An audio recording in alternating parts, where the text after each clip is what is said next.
Hi viewers, welcome to our channel. మరి తెలంగాణలో governor మారబోతుంది అన్న ఒక వార్తలు అయితే వైరల్ అవుతున్నాయి.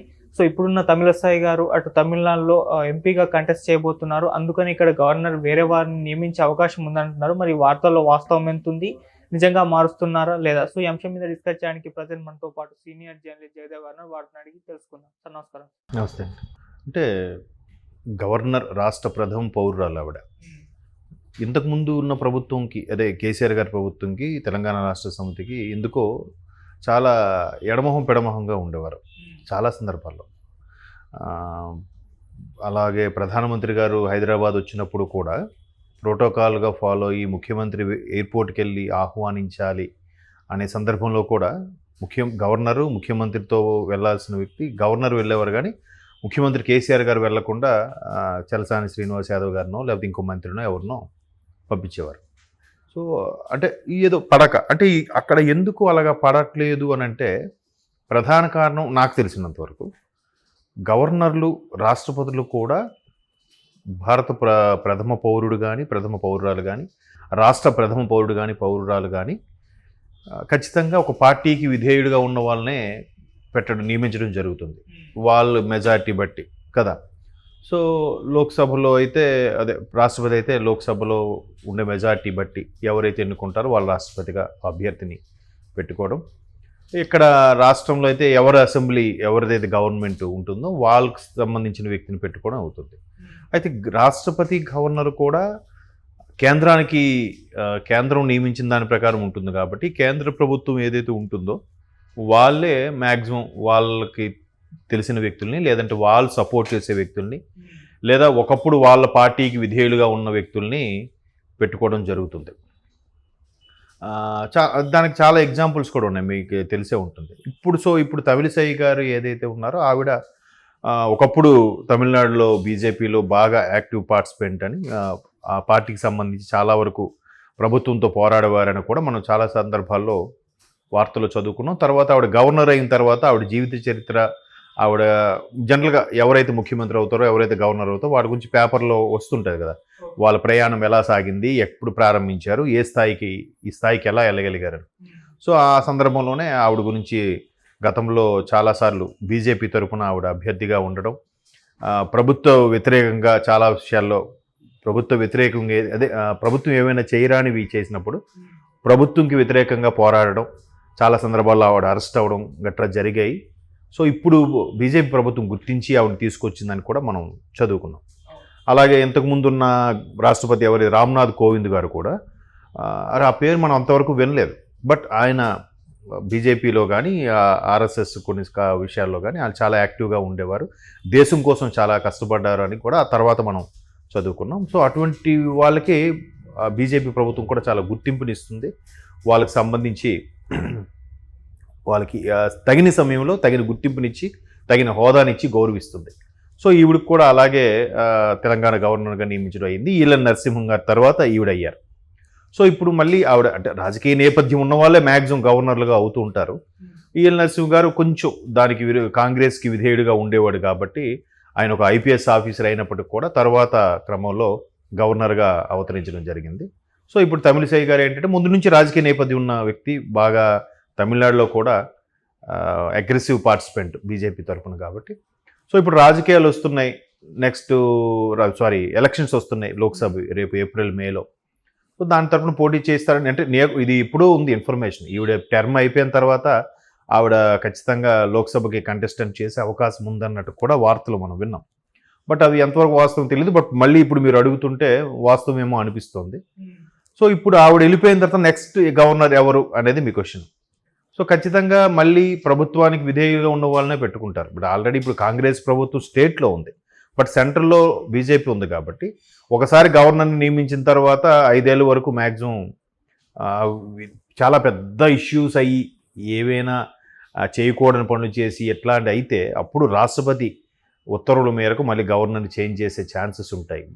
చాలా రేర్. నాకు తెలిసి ఇప్పటి వరకు, అంటే నాకు చాలా చిన్న, నా ఏజ్కో తగ్గట్టుగా నా అనుభవం కూడా చిన్నది కాబట్టి అంతగా అప్పటికప్పుడు రాష్ట్రపతిని 5 ఏళ్ళు ఉంచకుండా మార్చేశారు, లేదా గవర్నర్ని 5 ఏళ్ళు టర్మ్ పూర్తి అవ్వకుండానే మార్చేశారు అన్నట్టు నేను ఎప్పుడు వినలేదు, చదవలేదు కూడా ఎక్కడ. సో కాబట్టి నెక్స్ట్ ఇప్పుడు బీజేపీ ఉంది కాబట్టి బీజేపీ వాళ్ళే మళ్ళీ ఇక్కడ ఎవరో ఒకరిని వాళ్ళకి అభ్యర్థిని నియమిస్తారు. వాళ్ళే గవర్నర్గా ఉంటారు. మేబీ అది కాంగ్రెస్కి ఫేవర్గా ఉంటారా ఉండరా అనేది విషయం పక్కన పెడితే, కాంగ్రెస్ తరఫున అభ్యర్థిగా ఉండే ముఖ్యమంత్రి రేవంత్ రెడ్డి గారు అనే వ్యక్తి నెక్స్ట్ రాబోయే గవర్నర్ ఎవరైతే ఉన్నారో వాళ్ళతో మెయింటైన్ చేసే ర్యాపో బట్టి ఉంటుంది. గవర్నర్ ఏంటంటే జనరల్గా చాలామంది అంటుంటారు, మ్యాక్సిమం గవర్నర్ పవర్ అంతా గవర్నర్ గారి దగ్గర ఉన్న అధికార వ్యవహారాలు అడ్మినిస్ట్రేషన్ అంతా చూసుకునేది ఈ పరిపాలన ముఖ్యమంత్రి గారు, మంత్రులు కాబట్టి. గవర్నర్ మొదటి పౌరుడైనా కానీ అంత ప్రాధాన్యత ఉండదు వీళ్ళకే అన్నట్టుగా మనం చాలా పుస్తకాల్లో వేరే స్టాంపు పేరుతో కూడా ప్రస్తావిస్తుంటారు. సో ఇక్కడ కూడా గవర్నరు నెక్స్ట్ బీజేపీ తరఫున మళ్ళీ గవర్నర్ ఎవరు వచ్చినా కానీ ఖచ్చితంగా ముఖ్యమంత్రి రేవంత్ రెడ్డి గారికి ఫేవర్గా ఉండొచ్చు. ఎందుకంటే రేవంత్ రెడ్డి గారు తమిళిసై గారితో కూడా చాలా మంచి ర్యాపో మెయింటైన్ చేశారని మనం చూడవచ్చు. మన ప్రమాణ స్వీకారం వచ్చినప్పుడు కూడా చక్కగా అక్కడికి వెళ్ళి ఆహ్వానించాల్సిన అవసరం లేదు, డోర్ దగ్గరికి వెళ్ళి మరి స్టేజ్ మీద ఉండగా ఎదురెళ్ళి పిలిస్తే సరిపోతుంది. బట్ కార్ డోర్ వరకు వెళ్ళి ఆహ్వానించి మంచి రెస్పెక్ట్ ఇచ్చారు. ఆవిడ పేరు మీదుగా ప్రమాణ స్వీకారం కూడా జరిగింది. సో ఇప్పుడు కూడా బాగానే ఉంటుంది. పరిపాలన అంతా ముఖ్యమంత్రి కాబట్టి గవర్నర్ ఏంటంటే ఏవైనా కొన్ని బిల్లులు పాస్ అయినప్పుడు గవర్నర్ ఆమోదం అనేది కంపల్సరీ ఉంటుంది కాబట్టి గవర్నర్ ఆమోదం కావాలి కాబట్టి వాళ్ళకి మ్యాక్సిమం ఫేవర్గానే ఉంటారు. మరీ ఓపెన్ అయిపోయి ఒక పార్టీకే ఒత్తాసు పలికేలాగైతే ఉండరు ఏ గవర్నర్ కూడా. చాలా రేరు, అంటే ఒక 1% కూడా ఉండదు అట్లాంటి నేను చూసినంతవరకు. బట్ కొంతమంది గవర్నర్లు ఫేవర్గా ఒక పార్టీకే ఫేవర్గా ఉంటారు, ఈ పార్టీకి ఫేవర్గా ఉండరు.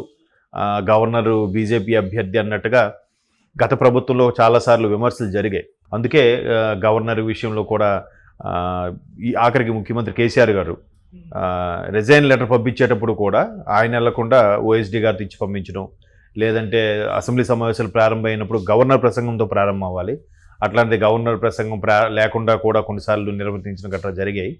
బట్ చాలా రేరుగా ఉంటాయి. ఒకటి ప్రభుత్వానికి గవర్నర్కి మధ్యలో పొరపచ్చాలు వచ్చే అంశాలు చాలా రేరుగా ఉంటాయి. మొన్న జరిగింది. సో ఈసారి ఎవరు వచ్చినా కానీ